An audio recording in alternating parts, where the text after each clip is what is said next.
Assalamualaikum warahmatullahi wabarakatuh. Mohon izin memperkenalkan diri, saya Praja Muda Putri Muftiya Kolbi, NPP 330502, kelas F1.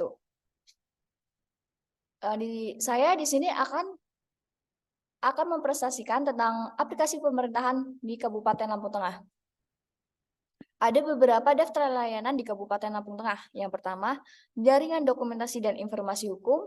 Yang kedua, layanan aspirasi dan pengaduan online rakyat. Yang ketiga, Perpusda Lampung Tengah atau Perpustakaan Digital Daerah Lampung Tengah.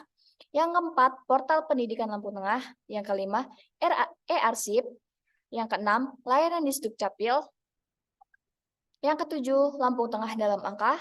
Yang kedelapan, Berjaya Tax Lampung Tengah. Yang kesembilan, SIM ASN. Yang kesepuluh yaitu Paduka Lamteng. Saya akan menjelaskan dari daftar layanan yang pertama, yaitu Jaringan Dokumentasi dan Informasi Hukum Lampung Tengah. JDIH hadir untuk meningkatkan pelayanan kepada masyarakat atas kebutuhan dokumentasi dan informasi hukum di Kabupaten Lampung Tengah. Layanan yang kedua ada Lapor, yaitu layanan aspirasi dan pengaduan online rakyat, di mana penyelenggara dapat mengelola pengaduan dari masyarakat secara sederhana, cepat, tepat, tuntas, dan terkoordinasi dengan baik, serta memberikan akses untuk berpartisipasi masyarakat dalam menyampaikan pengaduan dan meningkatkan kualitas pelayanan publik di Kabupaten Lampung Tengah. Yang ketiga ada Perpusda, yaitu Perpustakaan Digital Daerah Lampung Tengah. E-Perpus Lampung merupakan aplikasi perpustakaan digital berbasis media sosial yang dapat diakses melalui beragam perangkat seperti gawai, tablet, laptop, dan komputer. Yang keempat ada Portal Pendidikan Lampung Tengah. Portal pendidikan yang digunakan untuk mengalih informasi atau menyebarkan informasi tentang pendidikan di Kabupaten Lampung Tengah. Yang kelima ada e-arsip. E-arsip Lampung Tengah yaitu sistem atau tata cara pengumpulan informasi berupa dokumen yang direkam dan disimpan menggunakan teknologi komputer berbentuk dokumen elektronik dengan tujuan agar dokumen mudah dilihat, dikelola, dan ditemukan. Yang keenam, ada layanan di Dukcapil, di mana dalam laporannya Kepala Dinas Kependudukan dan Catatan Sipil Genta Surimurda mengatakan bahwa aplikasi layanan online ini merupakan sistem layanan kependudukan Lampung Tengah yang akan memudahkan masyarakat dan merupakan hasil inovasi dari Dinas Kependudukan dan Catatan Sipil Lampung Tengah, di mana di Lampung Tengah ini juga dikenal dengan Slamdung. Yang ke-7 yaitu Lampung Tengah dalam angka, yaitu memuat gambaran atau potensi berupa data statistik dari berbagai sektor yang secara umum meliputi keadaan geografi, pemerintahan, penduduk, dan tenaga kerja keadaan sosial, pertanian, industri dan perdagangan, transportasi dan komunikasi, keuangan, sistem neraca regional di Kabupaten Lampung Tengah. Yang ke-8 ada layanan pajak daerah online atau Berjaya Tax Lampung Tengah. Sistem atau tata cara pengumpulan informasi berupa dokumen yang direkam dan disimpan menggunakan teknologi komputer berbentuk dokumen elektronik dengan tujuan agar dokumen mudah dilihat, dikelola, dan ditentukan. Yang ke-9 yaitu ada SIM ASN. SIM ASN adalah sistem informasi manajemen aparatur sipil negara yang berguna untuk manajemen database pegawai sebagai berikut, yaitu data pegawai, data keluarga, data diklat struktural. SIM ASN online dibuat untuk menyikapi banyaknya jumlah PNS di Kabupaten Lampung Tengah yang mencapai 11.710 orang. Mereka tersebar di banyak unit organisasi seperti dinas, badan kantor, kecamatan, kelurahan, UPT, dan sekolah. Yang terakhir yaitu ada Paduka Lamteng, petugas Adminduk Lampung Tengah, di mana program ini merupakan pelayanan keliling terkait permohonan pengumpulan data kependudukan seperti KTP, KIA, KK, akta lahir di 311 kampung yang tercatat di Lampung Tengah. Pelayanan ini akan mempermudah dan mempercepat masyarakat dalam mengurus kepemilikan dokumen kependudukan di Kabupaten Lampung Tengah. Selanjutnya, saya sudah menganalisis kekurangan yang saya temukan dari daftar layanan tersebut, yaitu yang pertama, jaringan dokumentasi dan informasi hukum di Lampung Tengah.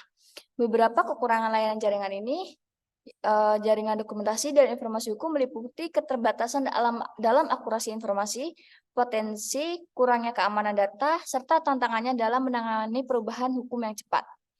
Yang kedua itu kekurangan dari Perpusda, yaitu terdapat keterbatasan akses untuk orang yang tidak memiliki koneksi internet stabil, terbatasnya koleksi buku elektronik, dan pengalaman membaca yang berbeda dibandingkan dengan buku fisik.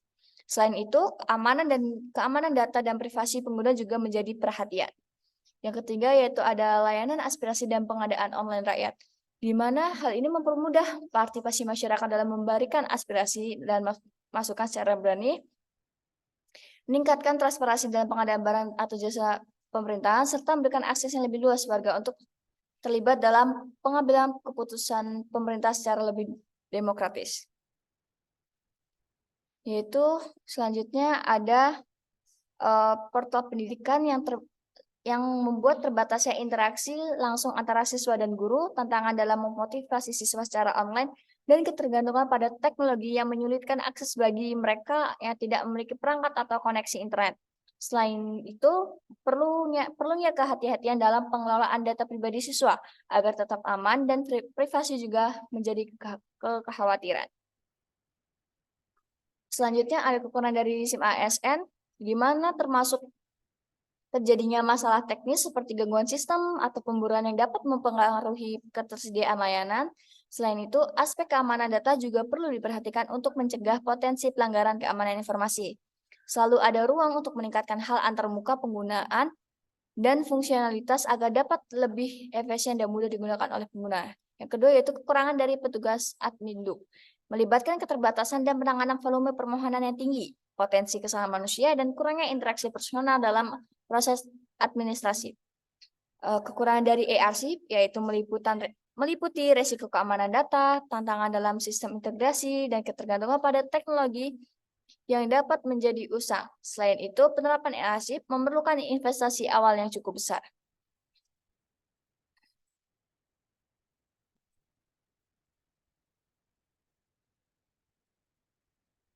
Analisis kelebihan jaringan dokumentasi dan informasi hukum. Kelebihannya yaitu meningkatkan keterbukaan informasi hukum, memudahkan masyarakat untuk memahami peraturan dan kebijakan, memfasilitasi kolaborasi antara pemangku kepentingan hukum dengan berbagai informasi secara elektronik.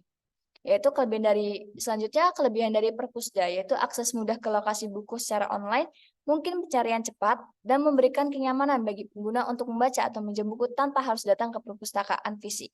Selain itu, platform digital dapat menyediakan informasi tambahan seperti ulasan buku dan rekomendasi bacaan. Yang selanjutnya ada portal pendidikan, yaitu memanfaatkan teknologi untuk meningkatkan pengalaman pelajaran dan mempersiapkan siswa menghadapi era digital. Hati-hati dalam pengelolaan data pribadi siswa. Selanjutnya, memberikan fasilitas untuk memantau perkembangan siswa akademis dan memberikan umpan balik secara real time. Segitu yang dapat saya sampaikan. Jika ada kesalahan kata, saya mohon maaf. Saya akhiri. Wassalamualaikum warahmatullahi wabarakatuh.